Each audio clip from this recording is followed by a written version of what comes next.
Rino, joven trotamundos de origen alemán, y su perro, Solovino, acaparan la atención de quienes transitan por el centro histórico de Mérida, porque visitan Yucatán como parte de su travesía en motocicleta hacia la Patagonia. El viaje es muy cansado, pero resulta relajante por los bellos lugares que tiene México. Sí, algunas veces muy cansado, algunas veces muy relajado. También hay lugares. Ich bin Rhino on the Road und das ist Solovino, the Riding Dog. Und hier geht's um die zweite Etappe. Einmal quer durch Mexiko. In 6 Monaten von San Diego nach Cancun. Viel Spaß dabei. Tonight I'm going on a road trip, I'm packing my bags, I feel so good, I'm going to this place that's called love, Ich werde jetzt nochmal auf diesen Turm hochklettern. I'm ready for a change, Wahrscheinlich schockierendste Moment in meinem ganzen Leben passiert. the love road, it better be empty, Korruption funktioniert nur dann, wenn beide Parteien mitspielen. on the road to love, I saw a rhino, it would not get up, so I hugged her.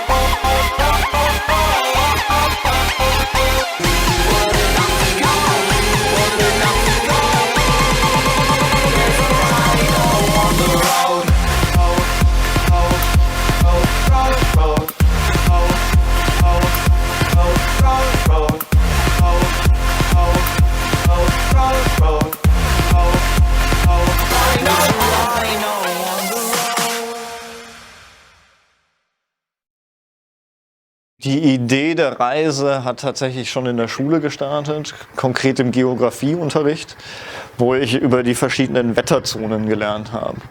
Und das fand ich so spannend, dass ich gesagt habe, ich will das sehen, ich will das erleben, wie tatsächlich sich die Subtropen von den Tropen unterscheiden. Um die verschiedenen Klimazonen auf dieser Erde so richtig wahrnehmen zu können, hatte ich irgendwie schon schnell das Gefühl, okay, es muss Amerika sein, weil man eben von sehr weit nördlich nach sehr weit südlich kommt.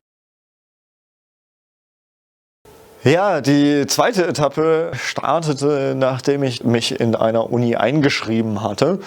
Okay, ich habe jetzt noch diesen Winter 6 Monate Zeit für meine nächste Reiseetappe. Bin mit der ersten Schneeflocke in Frankfurt in den Flieger gestiegen. Solovino war wieder bei mir im Flugzeug. Als ich dann in LA gelandet bin und umsteigen musste in das Flugzeug nach San Diego, ist tatsächlich der wahrscheinlich schockierendste Moment in meinem ganzen Leben passiert. In LA gibt es zwischen den Terminals so Züge. Und diese Züge haben keinen Fahrer, sind so fahrerlose Züge und die Türen schließen automatisch. Ich habe halt so einen fetten Backpack hinten drauf und sehe nicht so richtig, was hinter mir passiert, auch wenn ich mich umdrehe nicht. Und ich gehe einfach voll selbstverständlich in diesen Zug rein, im Bewusstsein, ja, mein Hund ist immer bei mir. Ja, war er nicht. Ich bin drin, Hund ist draußen, Tür geht zu, Leine dazwischen. Ich drehe mich um, scheiße. Alle, die es irgendwie gesehen haben, kriegen voll die Panik, suchen nach so einem Nothalter. Gibt's aber nicht. Der Zug fährt los, so ein paar Sekunden später habe ich die Leine mit dem zerrissenen Halsband in der Hand. Ich steige beim nächsten halt aus, den anderen Zug wieder rein, zurück und habe da ein australisches Pärchen dann gefunden, die auf meinen Hund aufgepasst haben, ihn gestreichelt haben, ein bisschen beruhigt. War alles nicht so tragisch, wie es sich angefühlt hat in diesem Moment, als der Zug losgefahren ist und keiner den Nothalt gefunden hat.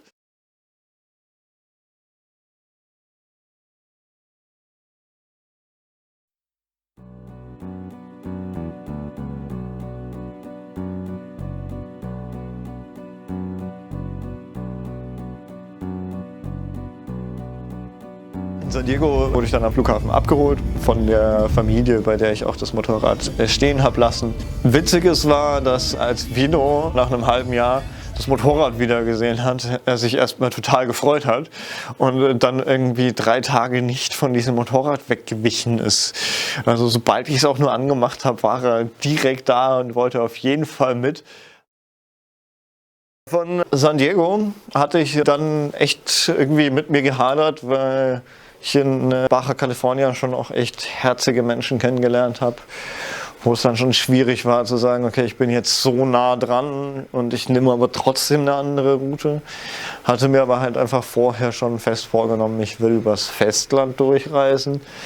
Auch weil es eben als die gefährlichsten Regionen der Welt gelten. Und ich mir dachte, das habe ich jetzt da nicht gesehen, das schaue ich mir jetzt mal an. Und bin dann eben übers Festland runter. Ich bin nach Guaymas gefahren, habe auf Google Maps gesehen, da gibt es eine richtig schöne Bucht. Da würde ich gerne Silvester hier an dem Ort verbringen. Bin in diese Bucht gefahren, ewig lange Straße, um vor einem riesen Zaun zu landen. Die komplette Bucht war einfach ein Stützpunkt vom mexikanischen Militär.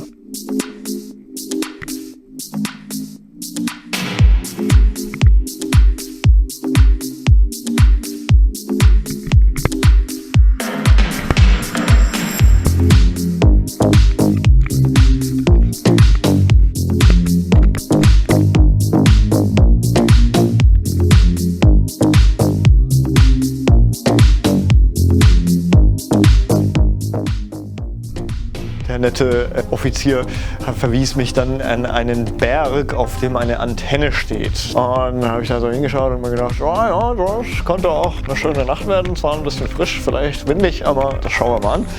Bin ich da hochgefahren.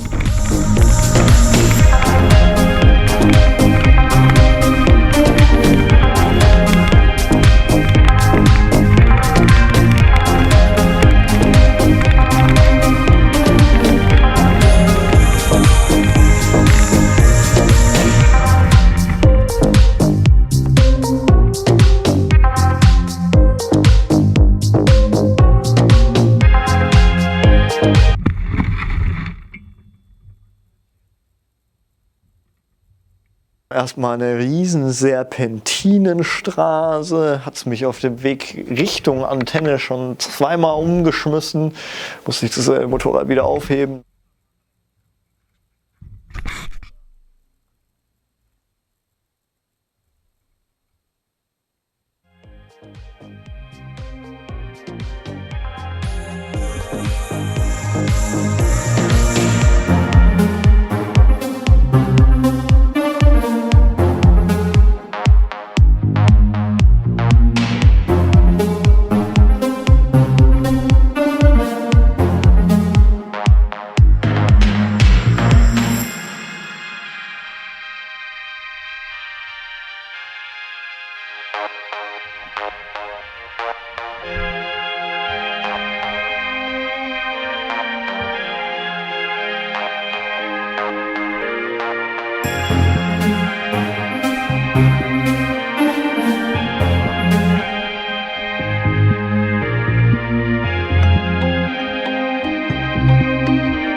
Dann bin ich tatsächlich kurz vor Ende nochmal hingefallen. Der tragischste oder zumindest der schmerzhafteste Unfall, den ich auf meiner gesamten bisherigen Reise hatte.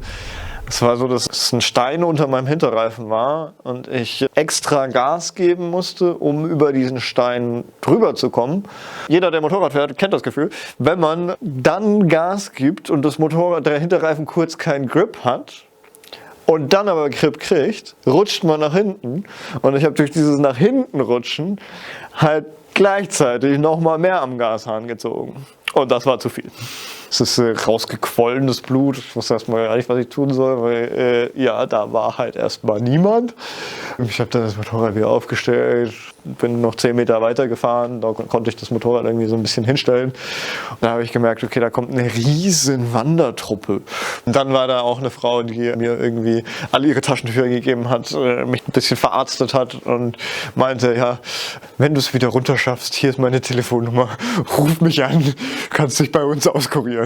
Ich hätte halt den Berg runterlaufen können mit den anderen, aber dann hätte ich alle meine Sachen auf diesem Berg alleine lassen müssen und es war mir irgendwie auch ein bisschen zu gruselig und ich dachte mir, komm, okay, heute bleibst du hier, schaust es dir erstmal an, kommst ein bisschen klar und dann am nächsten Tag runter. Habe ich dann auch gemacht, bin dann die nächsten Tage bei der Frau und ihrer Familie geblieben.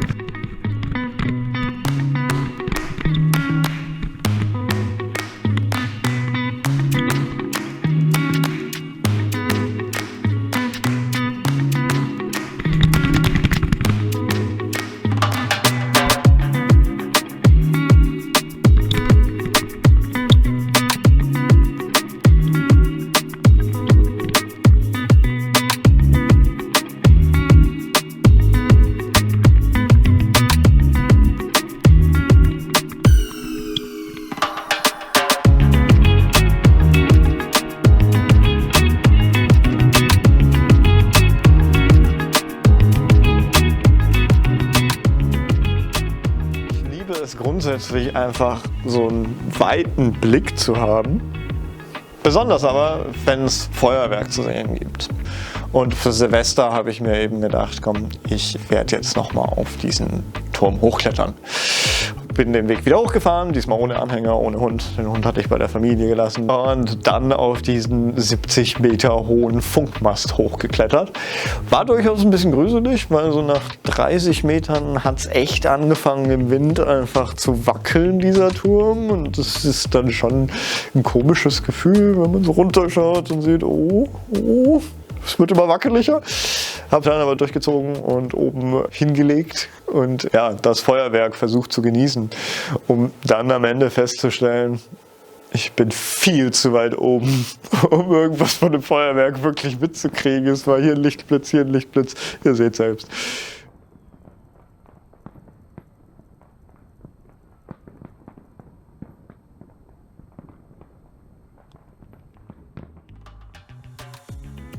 Da hat es relativ schnell auch angefangen, dass ich einfach aufgrund des Anhängers mit dem Hund drin viel Aufmerksamkeit vor allen Dingen von Motorradfahrern bekommen habe, die das halt einfach total gefeiert haben und mich nicht nur schon über Facebook im Voraus eingeladen haben, bei ihren Motorradtreffen dabei zu sein oder bei ihnen zu Hause wohnen zu können, sondern eben auch in Sinaloa dann eine Bikergruppe motiviert hat, mich 5 Stunden durch den gesamten Bundesstaat hindurch zu begleiten, weil es doch so gefährlich wäre. Für mich war es dann natürlich überhaupt nicht gefährlich, weil es waren irgendwie 50 Hardcore-Biker, die hinter und vor mir hergefahren sind. Es war für die, glaube ich, einfach nur, hey, wir haben mal wieder eine Mission. War auf jeden Fall ein schönes Erlebnis und hat mich dann nach Puerto Vallarta gebracht.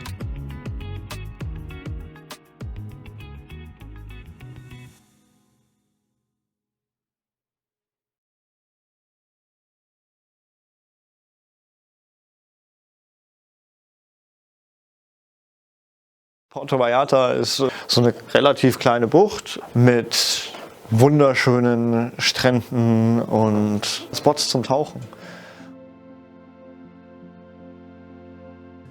Da wurde ich tatsächlich von einem Lokaljournalisten schon Wochen vorher eingeladen, doch bei ihm vorbeizukommen. Er würde gerne einfach einen Bericht über mich und meine Reise schreiben und hat ein Haus und konnten da zusammen chillen. Ich kann mal wieder irgendwie Pause machen.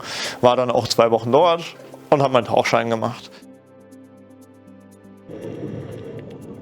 Seitdem habe ich auch die Unterwasserwelt sehr schätzen gelernt und die Dinge, die dort zu finden sind, von denen wir teilweise einfach noch gar keine Ahnung haben und von denen ich hoffe, dass sie noch sehr lange so bleiben, dass wir irgendwann die Möglichkeit haben, Ahnung davon zu kriegen.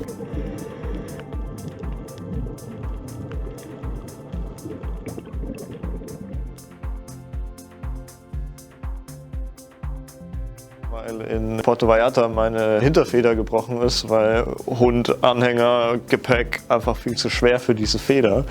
In Guadalajara war das tatsächlich eine große Herausforderung, weil weder die Ersatzteile für das Motorrad halt einfach so im nächsten Laden zu kriegen sind, noch das Problem als solches ein typisches ist. Ich habe dann am Ende tatsächlich jemanden gefunden, der diesen Haarriss wieder rausgechemikaliert hat. Keine Ahnung, wie das genau funktioniert hat, aber am Ende ging es wieder. Jedenfalls wurde ich, als ich in Guadalajara war, von 2 Schwestern nach Acapulco eingeladen und dachte mir, ja, Acapulco, das stand eh auf der Liste, da geht's jetzt mal hin.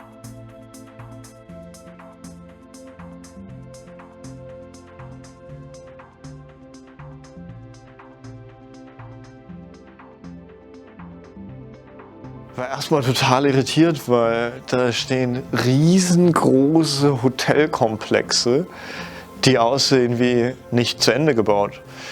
Später habe ich erfahren, das war mal eine riesengroße Touri-Region, die dann aber tatsächlich von den Kartells eingenommen wurde und so gefährlich war, dass sich die meisten Touris nicht mehr hingetraut haben.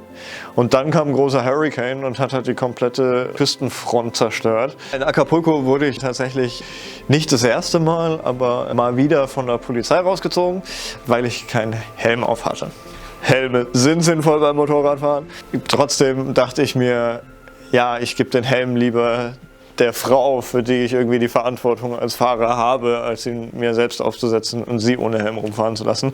Polizisten ziehen mich raus, 2 Motorradpolizisten und ja, ich hatte ein amerikanisches Kennzeichen und das verlockt schon die örtlichen Polizeiarbeiter, so das Beste für sich rauszuholen. Ich habe aber das Gefühl von Korruption funktioniert nur dann, wenn beide Parteien mitspielen. Und sobald ich nicht drauf eingehe, werden die eine andere Strategie brauchen. Also der eine Polizist, der andere ist relativ schnell wieder abgehauen, als er gemerkt hat, ich mache jetzt nicht einfach hier mein Geldbeutel auf und lass was locker. Ja, wir können über eine Strafe reden, aber ich will eine Quittung. Dann kam der Polizist halt wieder mit, ja, okay, dann müssen wir jetzt auf die Wache, dann bräuchten wir alle Papiere vom Motorrad, dann sind die dabei, ja, kann ich holen. Ja, dann kam es so, dass er halt gerne zum Essen eingeladen wollen würde und ich dann schon verstanden habe, dass er einfach Geld will. Ich aber dann halt gemeint habe, hey, es könnte spannend sein, sich jetzt einfach mit einem Polizisten ins Restaurant zu setzen und eine Stunde zu quatschen. Also habe ich gesagt, ja, let's go. Welches Restaurant schlägst du vor? Lass uns essen gehen. Das war aber natürlich nicht das, was er wollte und nach 2 Stunden hat er sich einfach wortlos auf sein Motorrad gesetzt und ist losgefahren. Dann dachte ich mir, okay, das funktioniert tatsächlich und bin auch weitergefahren. Kurze Zeit später, als ich aus Acapulco rausgefahren bin, hat sich dann das erste Mal während der Fahrt tatsächlich die Anhängerkupplung vom Motorrad gelöst. Ich hatte zu dem Zeitpunkt noch so Sicherheitsketten mit dran, sodass, falls es passiert, der Anhänger halt trotzdem am Motorrad hängt und nicht irgendwo liegen bleibt und ich weiterfahre. Das war auf jeden Fall der erste und einzige schmerzhafte Unfall für Vino, der durchaus dann einen kleinen Blutfleck hier an der Stirn hatte. Das hat auf jeden Fall dazu geführt, dass wir erstmal 3 Stunden am Straßenrand auf jemanden gewartet haben, der uns irgendwie hätte mitnehmen können. Wenn man hier auf den ADAC wartet, kann man durchaus auch lange warten. Das ist in Mexiko aber eine andere Geschichte. Also die haben mir direkt gesagt, ja, frühestens übermorgen. Ja, okay, ich finde eine andere Lösung. Irgendwann kam dann auch jemand, haben wir das Ding in einen Pickup-Truck geladen und ist in das nächste Dorf gefahren, wo dann ein Schweißer mir die Anhängerkupplung wieder reparieren konnte.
Cumbre de Agua.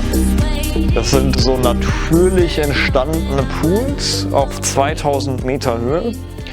Das ist ein sehr mineralhaltiges Wasser und dadurch, dass das halt immer über diese Schwelle drüber fließt, wächst quasi die Poolwand mit der Zeit. Und das war so, ich bin da irgendwie schon relativ spät nachmittags angekommen und es war packed mit Touris und eine Stunde später war ich mit 3 Leuten der Einzige, weil es gibt dort keine Hotels. Das heißt, alle, die da irgendwie waren mit so Busreisen da, die um 5 wieder zurück müssen. Und dann war ich da mit so einer Kanadierin und noch einem amerikanischen Pärchen und einem anderen Biker. Saßen also in den Pools und dann ging so rechts die Sonne unter und hat den Himmel so rot gefärbt. Und links zog so ein riesengroßes Gewitter auf. Aber halt wirklich weit weg von uns, sodass wir irgendwie nur da saßen und dieses Spektakel so aus der Ferne betrachtet haben. Und auf einmal schlägt ein Blitz ein. Und es fängt einfach an, diese ganze Bergspitze zu brennen und den Himmel auf der anderen Seite in ein ähnliches Rot zu tauchen, wie es auf der Seite die Sonne tut. Boah, krass, was Natur kann.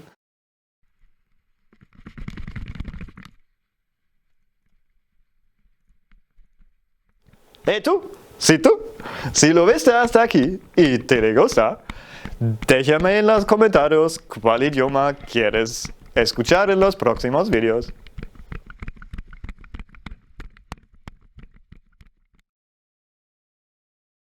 In Tulum habe ich ja in der Tauchschule gearbeitet, für einen Monat zusammen mit 3 anderen, eine Spanierin und 2 Mexikaner, einfach als Tauchgangsverkäufer und jeden verkauften Tauchgang durfte ich halt kostenlos mitgehen. Eines Abends war ich mit Miguel feiern, der Club war so auf der anderen Straßenseite von unserer Tauchschule und er hatte sein Fahrrad an der Tauchschule abgesperrt, aber schon auch mit so einer Kette und ziemlich kompliziert. Und dann sind wir nach dem Feiern vom Club auf die andere Straßenseite gegangen, um halt sein Fahrrad abzuholen und nach Hause zu laufen. Und der hat ewig gebraucht, um sein Fahrrad aufzukriegen. Dann kam natürlich die Polizei, die erstmal gedacht haben, okay, wir klauen ja gerade ein Fahrrad. Uns halt Personalien und erstmal so, was macht ihr hier, wo wollt ihr hin? Dann uns auch abgetastet haben. Normalerweise habe ich den Ausweis halt nicht in der Tasche, wo mein Geld ist, damit ich eben in solchen Situationen nur meinen Ausweis zeigen muss und nicht auch noch der Polizist sieht, wie viel Geld ich dabei habe.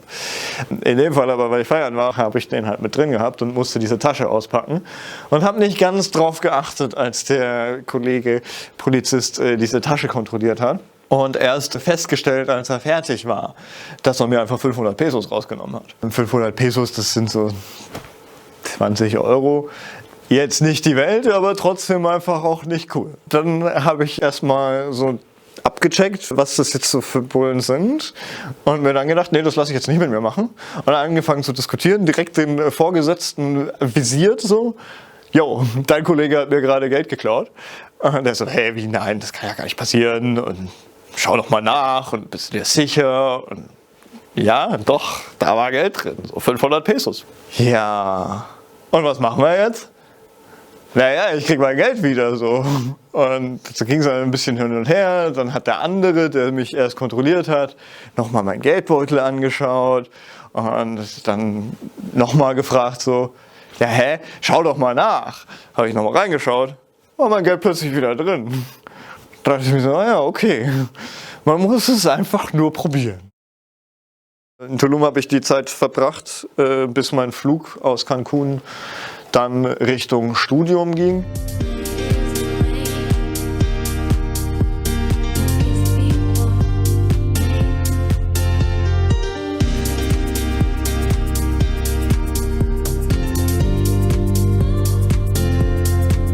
Seitdem ist es auch Tradition, dass ich mit jeder Reiseetappe ein Tattoo dazu kriege.